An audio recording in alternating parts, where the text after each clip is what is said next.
سمندر جتنا گہرا ہے اتنے ہی گہرے رازوں کو اپنے اندر سمیٹے ہوئے ہیں، جن میں ایک پر اسرار راز جل پریوں کا ہے۔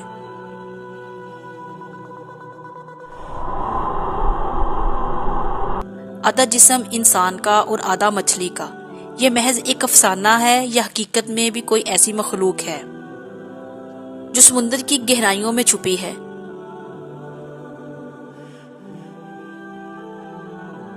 اس ویڈیو میں ہم اس پر اسرار مخلوق کی حقیقت جانیں گے۔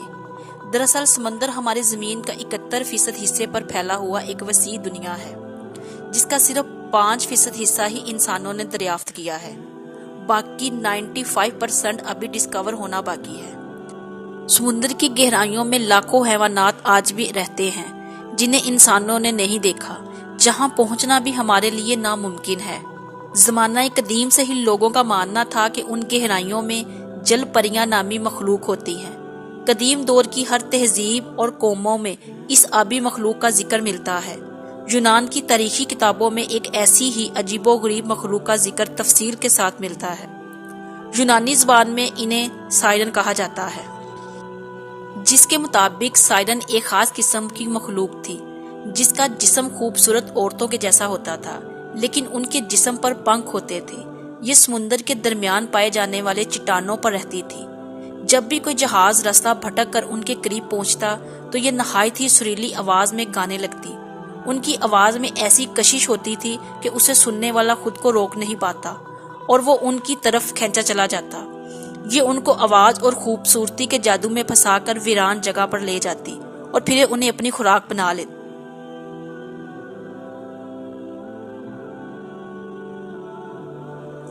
ان عجیب عورتوں کا ذکر یونان کی مشہور کتاب دا اوڈیسیا میں بھی ملتا ہے۔ اس کتاب کے مطابق جب اوڈیسیا جنگ سے فارغ ہوا تو ایک ایسے آئی لینڈ پر پہنچ جاتا ہے جہاں کیلر نام کی ایک جادوگرنی ہوتی ہے۔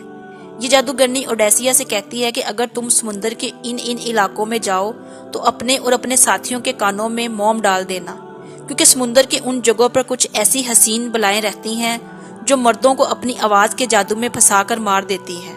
اوڈیسیا ایسا ہی کرتا ہے اور اپنے تمام ساتھیوں کے کانوں میں موم ڈال دیتا ہے، لیکن وہ یہ جاننا چاہتا تھا کہ یہ آوازیں کیسی ہوتی ہیں، اس لیے وہ اپنے کان میں موم نہیں ڈالتا۔ وہ خود کو رسیوں کے ذریعے جہاز میں باندھ لیتا ہے اور اپنے ساتھیوں سے کہتا ہے کہ میں جتنا بھی چیخوں چلاؤں مجھے آزاد نہ کیا جائے جب تک وہ سمندر کے اس علاقے کو پار نہ کر لے۔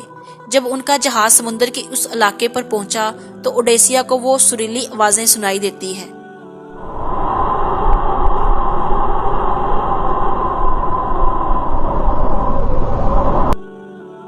وہ آوازیں انتہائی نشیلے انداز میں اوڈیسیا کو اپنی طرف بلا رہی تھی۔ اوڈیسیا بھی ان کی آوازوں کو سن کر دیوانہ ہو جاتا ہے اور ان کے پاس جانا چاہتا ہے۔ وہ اپنے ساتھیوں سے کہتا ہے کہ وہ اسے کھول دے، لیکن اس کے ساتھی اسے نہیں کھولتے جب تک ان کا جہاز اس علاقے سے باہر نہیں نکلتا۔ سننے میں یہ صرف کسی بک کی کہانیاں لگتی ہیں، لیکن ان تمام کا ذکر روم اور یونان کے اتھینٹک کتابوں میں موجود ہے، جسے منع نہیں کیا جا سکتا۔ مورخین کے مطابق اٹارکٹس دنیا کی پہلی جل پری تھی جسے قدیم آسٹریلیا کے علاقوں میں پوجا جاتا تھا۔ تاریخ بتاتی ہے کہ شروعات میں اٹارکٹس کوئی جل پری نہیں بلکہ ایک انسان تھی۔ وہ ایک طاقتور پجارن تھی جو ایک عام انسان کی محبت میں پڑ چکی تھی۔ جب وہ اس کے ساتھ جنسی تعلق بناتی ہے تو وہ آدمی اٹارکٹس کی طاقت اور قوت کو جھیل نہ پاتا ہے اور وہ مر جاتا ہے۔ اٹارکٹس کو اس بات کا بہت صدمہ پہنچتا ہے اور اس کے غم میں اس نے سمندر میں کود کر خودکشی کرنی چاہی، لیکن پانی میں جاتے ہی وہ ایک جل پری بن جاتی ہے اور کچھ وقت بعد وہ ایک خوبصورت لڑکی جنم دیتی ہے۔ یہی لڑکی آگے چل کر آسٹریلیا کی رانی کہلاتی ہے، جس کا نام سمیرامس تھا۔ رانی سمیرامس ہینگنگ گارڈن آف بیبیلونیا کی تعمیر کے لیے جانی جاتی ہے۔ اسی طرح افریقہ، چین، روس، جاپان اور ہندوستانی علاقوں کے قدیم تاریخی کتابوں اور میٹس میں جل پریوں کی ریلیٹڈ کہانیاں ملتی ہیں۔ ساحلی علاقوں میں رہنے والے اور کشتیاں چلانے والے لوگوں کے نزدیک بھی جل پریوں کے بہت سارے افسانے موجود ہیں اور وہ اس مخلوق کے وجود کو یقینی طور پر مانتے ہیں۔ انہوں نے ان جل پریوں کو اپنی آنکھوں سے دیکھنے کا دعویٰ بھی کیا ہے۔ ان ملاحوں میں ایک بڑا نام 19ویں صدی کے ایک مشہور شخصیت کرسٹوفر کولمبس کا ہے،